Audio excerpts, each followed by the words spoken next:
Greetings, everyone. Happy Sabbath. Happy Sabbath. Good to see you today.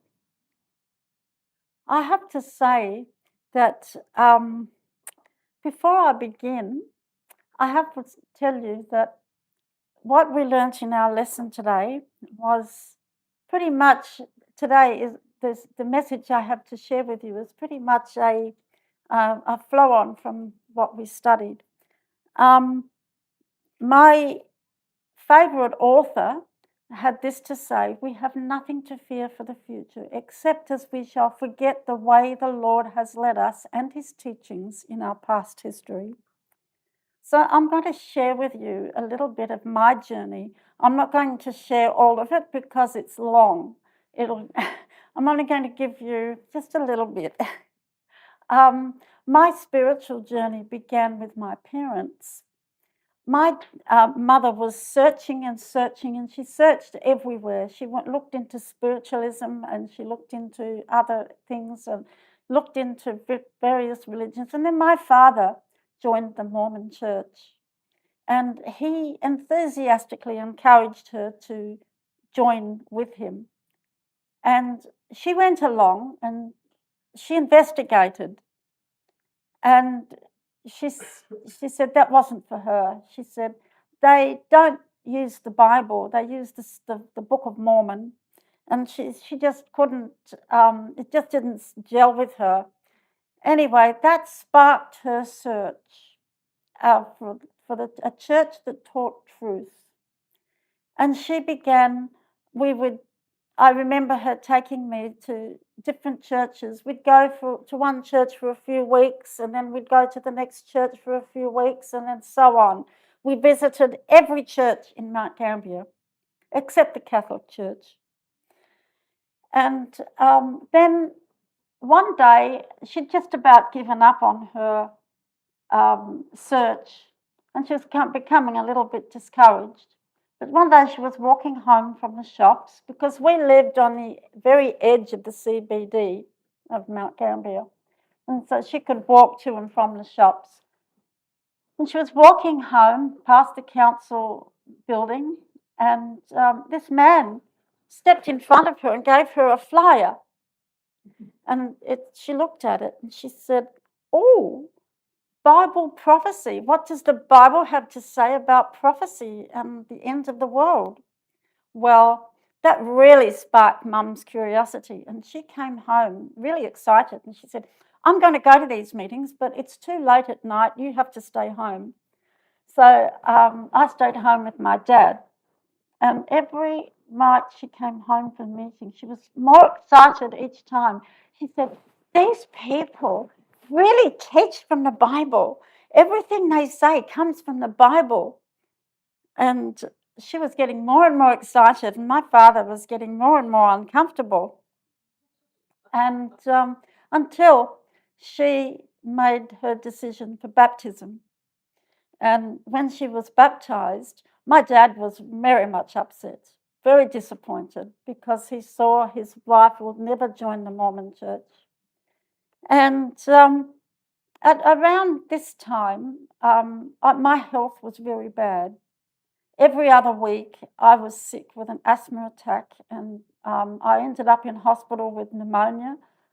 And I missed so much school. I missed more school than I actually went to. And a doctor told my mother, and I can remember him telling her this: "If you don't move to a drier climate, you'll lose her." Now, my mother had already lost 2 children, and she didn't want me to be a third. And so she went home and she said to my dad, "Look, this is what the doctor said. We have to move to a drier climate." And he suggested we try Adelaide. Well, he tried to find work, but he didn't find any work because he was in his 50s, and it was a big thing for him to move. So anyway, my mum moved without him, and we bought a house in Glandore. And Mum around this time, my dad, in 1971, my dad died. And I can remember I was at 11, and before he died, he used to say, "I want you to go to the Mormon church." And so I would go on Sabbath to the Adventist church, and then on Sunday to the Mormon church. And in my little childish brain, I was comparing the two. I was remembering what the Adventists taught at church. I didn't have any Bible studies at home or anything, but I was remembering what we learned at church and comparing that with what the Mormon church was teaching. And I was thinking, well, I believe the Bible. The Bible is God's word. And I did make that comparison myself. And my mum said to me one day, well, it's up to you what decision you make, what church you want to join, it's up to you. And then my dad died, and so my mum had to go to work, and she wanted to be home for me during the week, so she took weekend work, which meant no more going to church. And it was a little bit later, a couple of years went by, and Mum said to me, "Oh, I think it's time you went back to church," because I was looking at evolutionary books. We were encouraged to borrow these from the library, and I said, Mum said to me, "You better go back to church." And so she made arrangements for me to for Pastor Porter. Probably some of you remember him. And he would pick me up for church, and I went to Southern Memorial. I remember that was a big church. It was just full of people, lots of teens, lots of kids, and it was a struggle to find a seat on Sabbath. Well, I remember praying my first prayer, "Lord, I don't have any friends here. Everybody has friends except me." And I felt really quite lonely and lost in this church. And God gave me not one, but two friends. And that was the first time that I actually asked God for something in my life. And I just made Pam Porter was my friend, Pam Porter and Coral Carberry. Do you remember her? Coral? And yeah, so I had somebody to go to church with. And then we had Pathfinders, which helped me as well. And Pathfinders was a really wonderful experience. And Gordon and Audrey Bullis, do you remember them, Marlena? They used to come to this church. Beautiful Christian couple who used to take me home to church every Sabbath. When we had a Pathfinder meeting, they would take me to Pathfinders. And so it went on.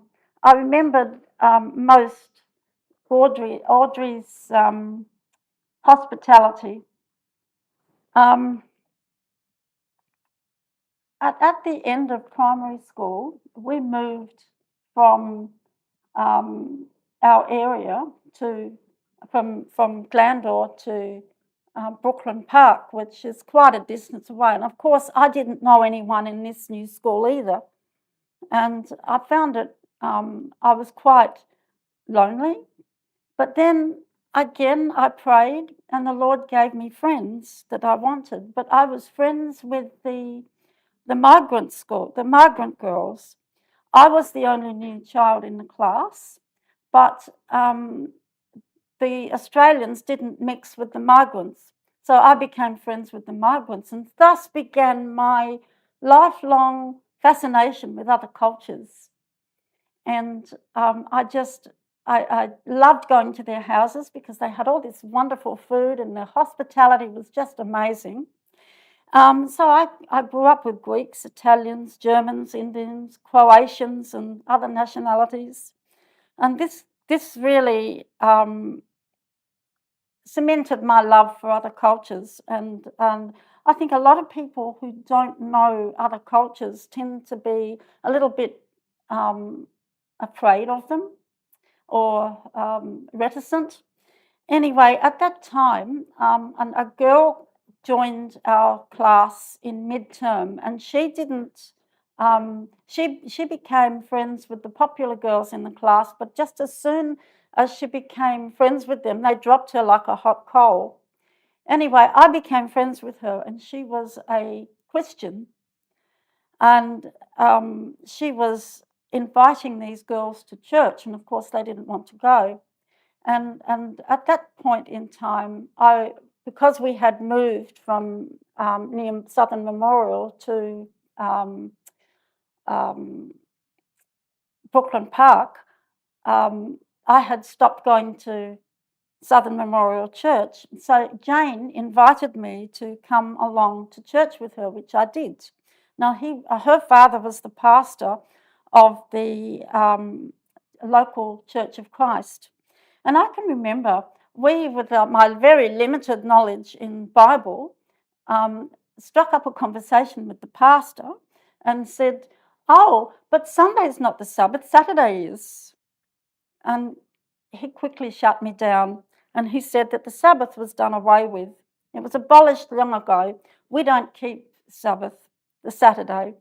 And I'd never heard of that before, but in my mind I was thinking, but God wrote it with his own finger on stone. Doesn't that show that that's the permanence of that? Anyway, it was shortly after that I was walking. I used to walk my dog every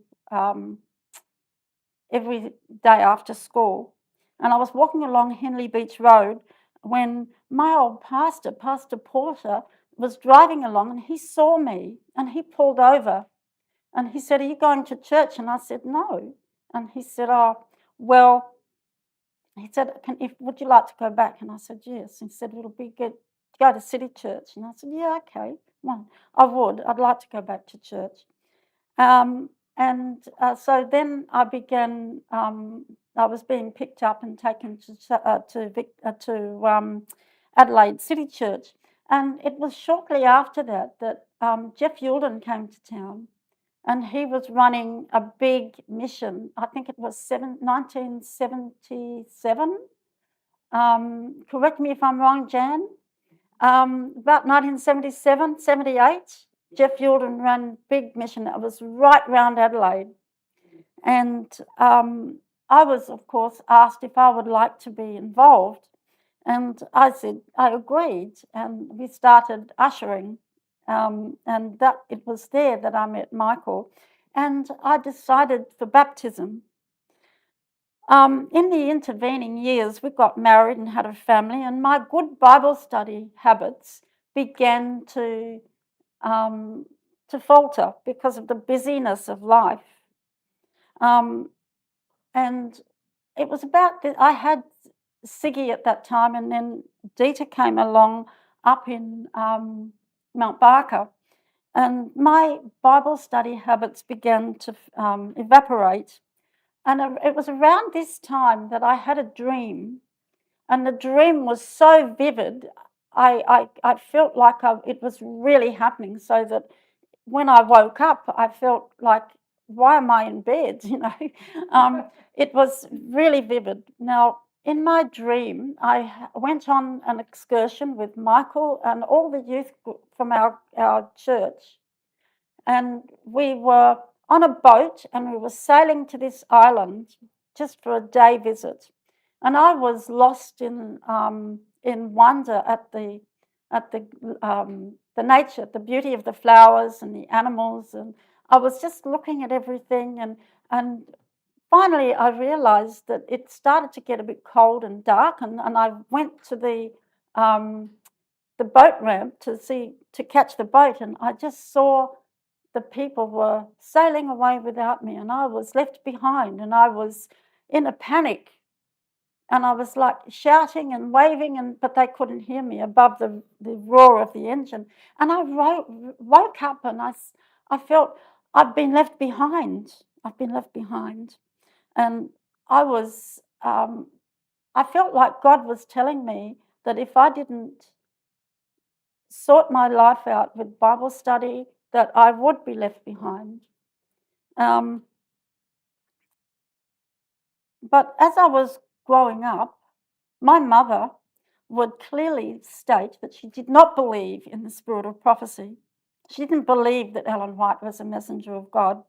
Well, I didn't have an opinion on it, but Michael was very emphatic that she was indeed a messenger of God, and he showed me from the Bible why. Now, that put in my heart a desire to get her books, but I didn't have any money. We didn't have very much money at all with two little ones, and it just didn't have the money. And I prayed. I said, Lord, please, can you help me to get the money together that I can get the testimonies for the church, because I really wanted these books. And it was then that my mother-in-law, she didn't know about my prayer. It was just a prayer between me and God. And my mother-in-law came to visit me one day, and she said, oh, Christine, she said, I was at Manfred's house last weekend on Sunday, and I gave him a full set of the testimonies for the church, and he was having a bonfire, clean up. And she said he had this set of books that I gave him for his wedding present on the stool, ready for the fire. And she said, I've decided to bring them to you. And she told him off. But and I was just so overjoyed. That was such an answer to prayer for me. And so I began to read the Spirit of Prophecy. And that was such an eye-opener and such a blessing. And it was shortly after this that we received some dissident literature in our letterbox. Now, I don't know how this organisation came to get our address, but they were sending us dissident literature which told stories about the Adventist church and how it did things it shouldn't do. And we didn't know any difference. We believed it. And then at this time, I had a dream, another dream. And in this dream, it was very striking, but I didn't quite understand what the dream was. It wasn't until after many months later that I discovered what the meaning of this dream was. I was dreaming I was on a narrow path, it was probably a couple of 2 or 3 meters wide, but it was there was a 45 angle drop on each side. And this path was leading slightly upwards, and into the distance there was a light shining, a gentle glow shining, but either side of the path was darkness. And I just happened to walk to the edge of the path, and on the edge of the path, the ground was very soft and crumbly. And I put my foot on the soft, crumbly part, and I fell down. And there I was, clinging to the sides of the path in my dream, and I was saying, oh, Lord, please help me. And this hand reached out from heaven and pulled me back up set me on the path again. And I thought that was a strange dream, but I didn't know the full meaning of it until some time later. Because the wandering that we had that followed us away from the church, and becoming critical and distancing ourselves, and then suddenly someone one day met us in the street, in the market. One day Michael and I were at the market, and she said, come back. She said, come back. And so we did. And it wasn't until a little while later that I understood that God was warning me if I stepped off the path, I was stepping off the path into danger and to getting away from God. It was all this time, my mum, I was slowly sharing with her gems from the spirit of prophecy, and she slowly began to accept it. And shortly after this, she developed cancer, and it was a particularly vicious form of cancer. And we moved from Mount Barker back to Trott Park to be closer to my mum so we could support her through her illness.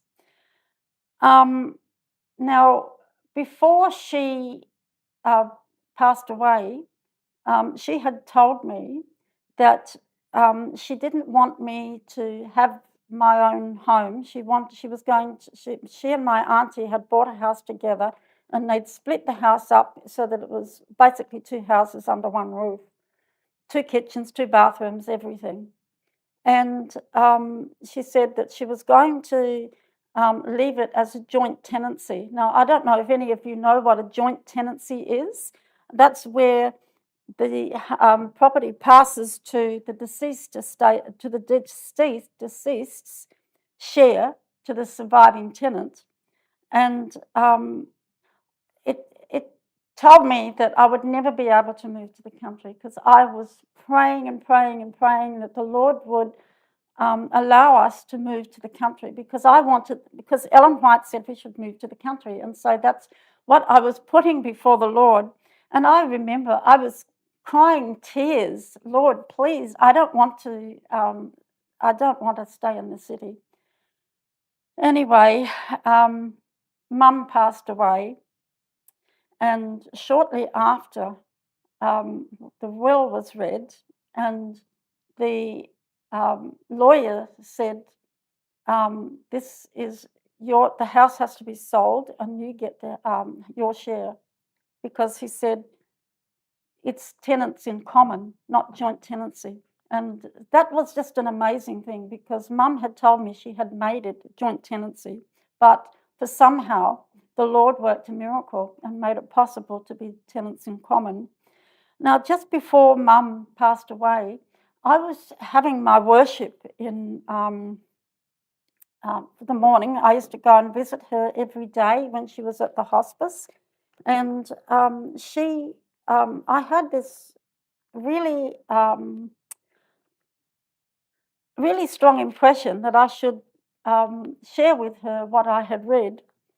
And I went to her, visit her every day. I spent 5 days a week visiting her. And I'd spend the whole day with her, shower her, do everything she needed to have done. And I said to her, Mum, I wanted to share something with you from the Bible that I read this morning.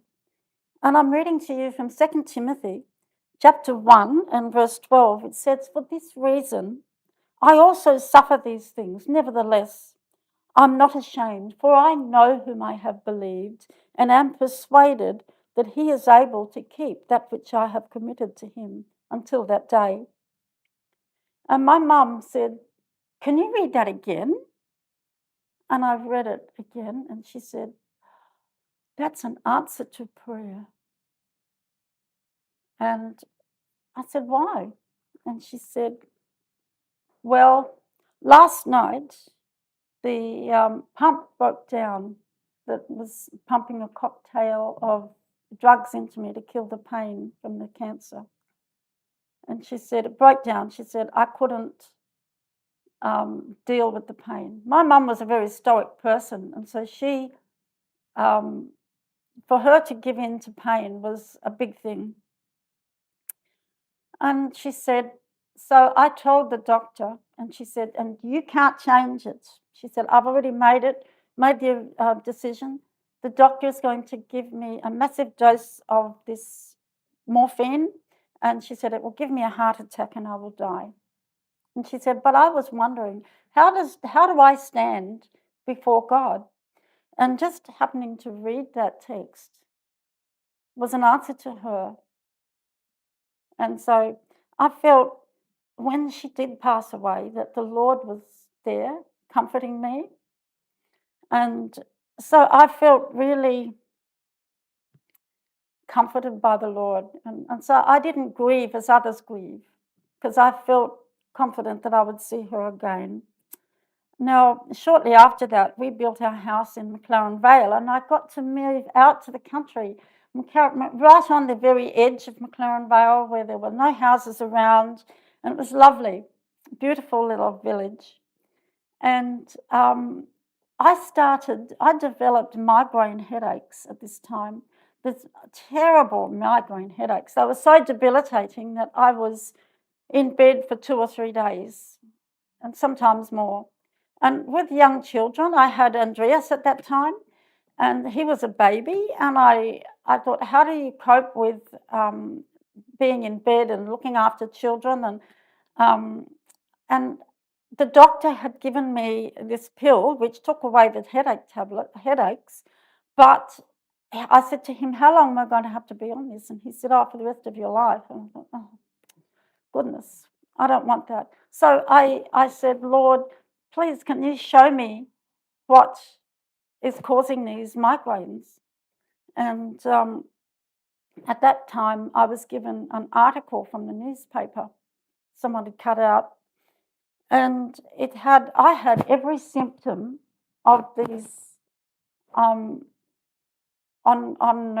in this article, and the article stated that it was caused by monosodium glutamate poisoning.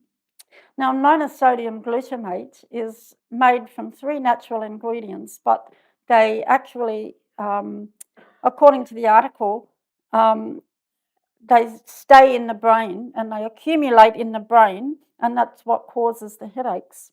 So I did use a lot of MSG. I used to put it in my food, spoonsful in my food for flavouring.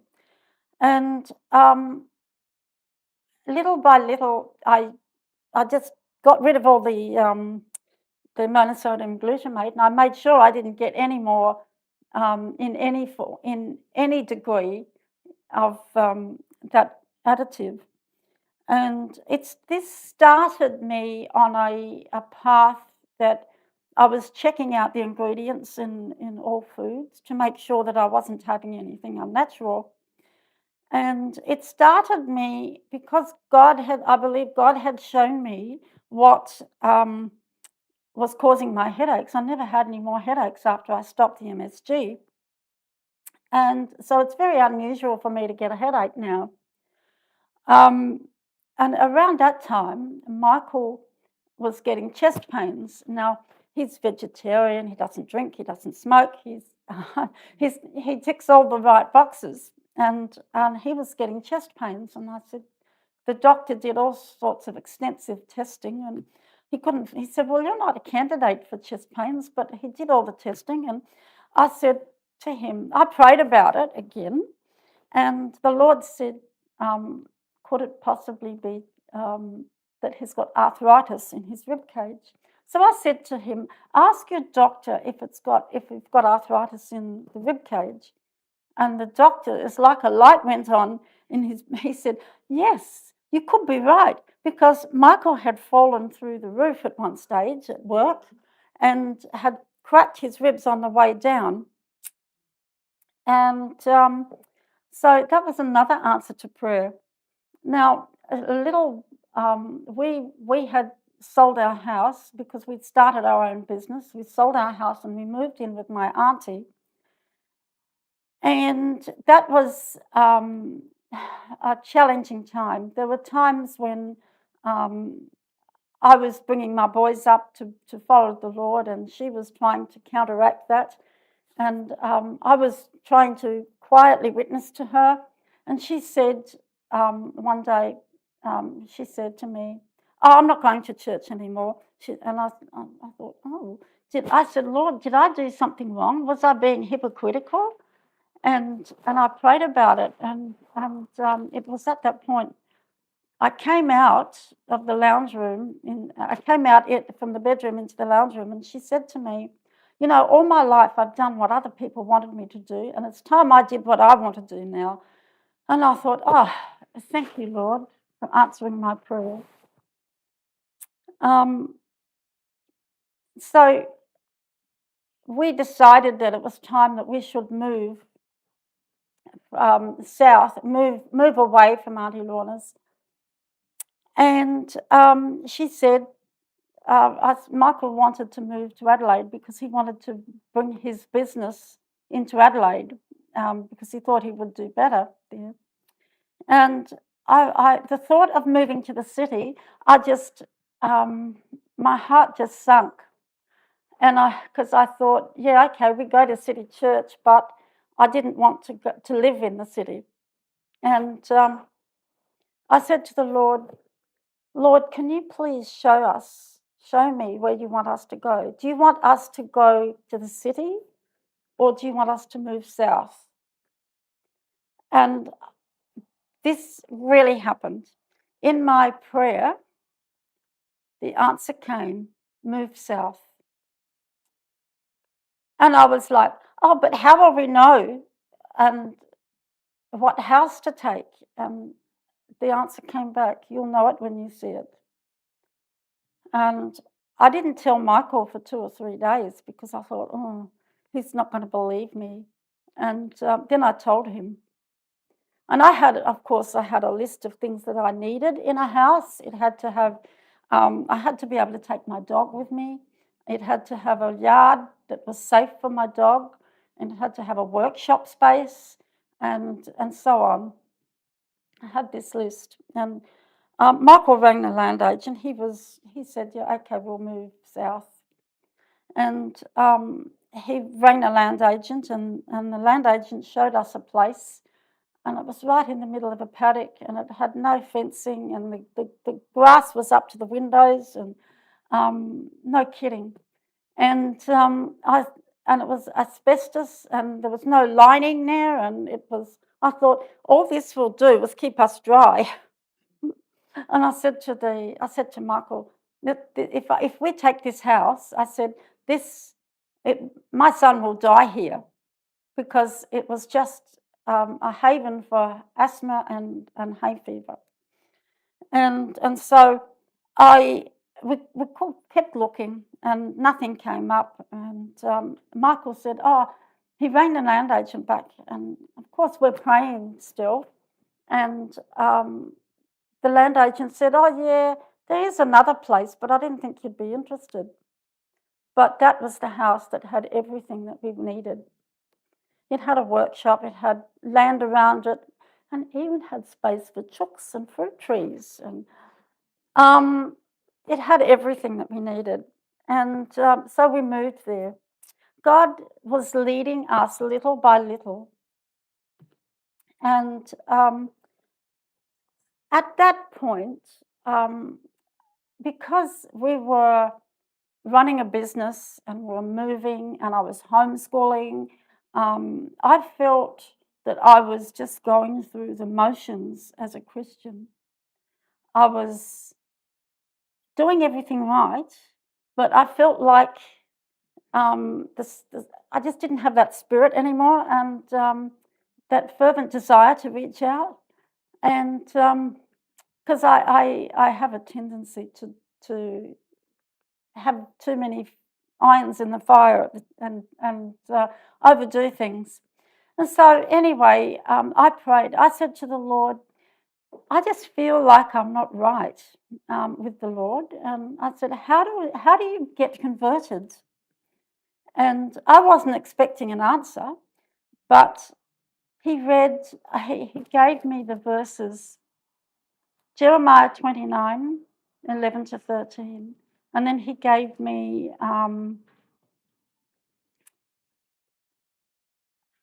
if you know how to give good gifts to your friends, I will give the Holy Spirit to those that seek him. In Luke, I think it's Luke chapter 11 and verse 13. And then Acts chapter 17, verse 11, tells us to search the scriptures daily. And so I found God, if I followed his advice, I was on the right track. And at this time, Dieter had finished high school, and he had applied to Avondale College to do teaching, and he was accepted. But in I think about 2 weeks before the holidays, Pastor Feldberg rang up and said, Dita, I feel really strongly the Lord is calling you to ministry. And that was like he dropped a bomb.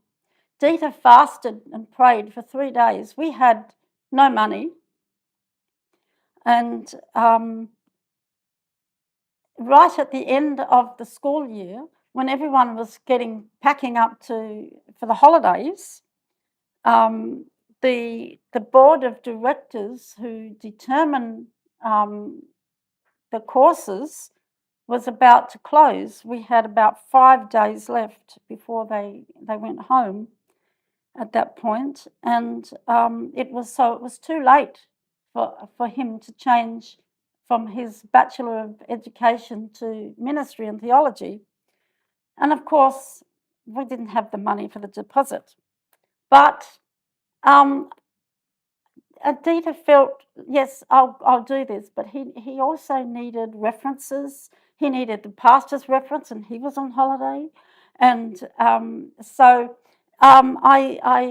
we prayed about it, and we said, okay, Lord, you lead. If you want this to happen, you have to remove the obstacles.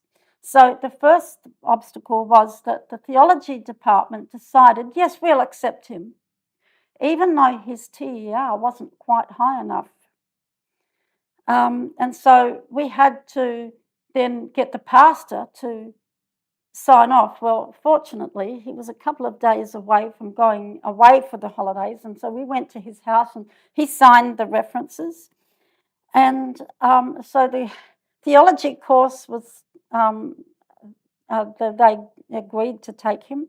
And then we had the $3,000 deposit, which we didn't have. But we packed everything up, and Siggy and I think you came with us, we drove Dita over to Avondale College, and it was Friday afternoon at 4:00. We needed the office closed, and we had to have the $3,000 deposit paid. And then after Friday, all the offices were closed for the holidays. Michael was trying to get the $3,000 deposit, and he rang us at 3:00 to say that he had the money and that he would pay it, the $3,000 deposit. 1 hour to go. And so he raced over to the office, and with I think it was about 45 minutes to spare, he paid the deposit. Now, Dita really loved his theology course, and he especially really enjoyed the languages, Greek and Hebrew. But we helped him through college, but we couldn't pay for his degree. We couldn't pay all of the money. And so he went to work to pay for his degree. Now, at that time, it was $850 for each module. And you had to have that paid before you could go on to the next one. And so Dita came to the end, and they had 5 semesters, 10 semesters, and he came to the last semester, and he was working 3 part-time jobs at that time. So it was equivalent to full-time study and full-time job. And I remember he rang me up, and he said, Mum, he said, I can't stay here another semester. He said, I can't afford to stay here. He said, but my score for Greek is dropping by 1 percentage point each week. He said, by the time I get to the exam, he said, I will have failed, because he said, I'm at 49%, I'm at 50% now. And I knelt down and I prayed, and I said to the Lord, as if he didn't know anything about it, I was telling him, pouring out my heart and telling him, just what Dita was experiencing. And in my prayer, I can remember this so clearly. I knelt beside my bed and I said, Lord, please help Dita to remember. Because what they did was they had a test on Tuesday, they had Wednesday to study, and then on Thursday they had their lesson, They had their lesson on Tuesday, Wednesday they had to study their lesson, and then on Thursday they had their test. And his score was dropping. And in my prayer, the Lord said to me, he will fail this test. He will fail the next test, but he will pass the big one so that you know that I'm with him. And I just felt so lighthearted after that. I got up and I said to Andreas and Michael, this just happened. I believe that Dita will pass the exam. And so I didn't say anything to Dita, but I said to him when he rang me that night, I said, you'll be right. Don't worry about it. You'll be right. Just leave it with the Lord. And afterwards he said to me, Mum, I noticed you were unusually calm about it. You just seemed really reassured that everything was going to be all right. So come about 4 or 5 weeks later, I was washing the dishes and I turned around and I looked at the clock on the microwave, and it said 7:25, and I thought I'll ring Dita.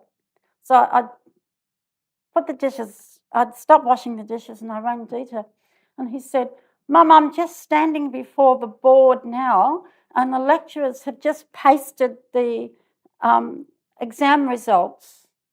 And he said, it's usually the lecturers don't post the exam results so quickly. They usually make you wait for at least a couple of weeks. But this time they didn't. They did it in a week after the exam. They posted the results, and he said, wait, my name's up there, I passed. And I said, I told him then what had happened. And he said, Mum, why didn't you tell me that before?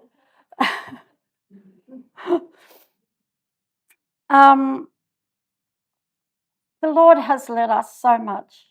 I'm not going to continue to on with this testimony because it will take me another 2 hours. But I wanted to say that the Lord leads us, and he wants us all to share what he's done for us in our lives. I'm sure there's not a person here who cannot say what God has done for them. But like Quissy Hopkins said, we need to write down our testimony. Now, some years ago, back in 2018, I was asked to do a sermon, and I'm like, what am I going to talk about? And I was looking at different subjects, and I said to the Lord, what do you want me to say? What do I want to talk about? And he impressed me. Tell them what I have done for you. And so I thought, okay, and I started to think about it. What I shared with you today is only a nutshell. I want to share with you today some promises that have helped me through my life. Jeremiah 33, verse 3. Call to me, and I will answer you and show you great and mighty things which you do not know. God is asking us to challenge him, to show us how much he cares for us. And of course, Jeremiah 29, verses 11 to 13. For I know the thoughts that I think towards you, says the Lord, thoughts of peace and not of evil, to give you a future and a hope. Then you will call upon me and go and pray to me, and I will listen to you. And you will seek me and find me when you search for me with all your heart. How could we reject such a beautiful invitation? And then, of course, Matthew 11:28-30. Come to me, all you who labour and are heavy laden, and I will give you rest. Take my yoke upon you and learn from me, for I am gentle and lowly in heart, and you shall find rest for your souls. For my yoke is easy and my burden is light. Do you feel the love and tenderness of God asking us to give him our burdens? So Jesus told us, he told the demoniac, go return to your house and tell what great things God has done for you. And he went his way and proclaimed throughout the whole city what great things Jesus had done for him. So Jesus himself tells us to remember what God has done for us and share it with others. Sometimes it's hard for us to talk about theological issues or the studies, but we can at least share with others what God has done for us. So I also have something else to share for you from the Testimonies, Volume 7, page 19. She tells us that we are not to expect a sermon every Sabbath. And she goes on to say that during the week we should live our lives so faithfully to do the work of Christ that when we come to Sabbath and share our testimonials, what God has done for us, so that others can be encouraged and spiritually invigorated and desire that relationship with our amazing God. Amen. Thank you, Kristen. We're going to sing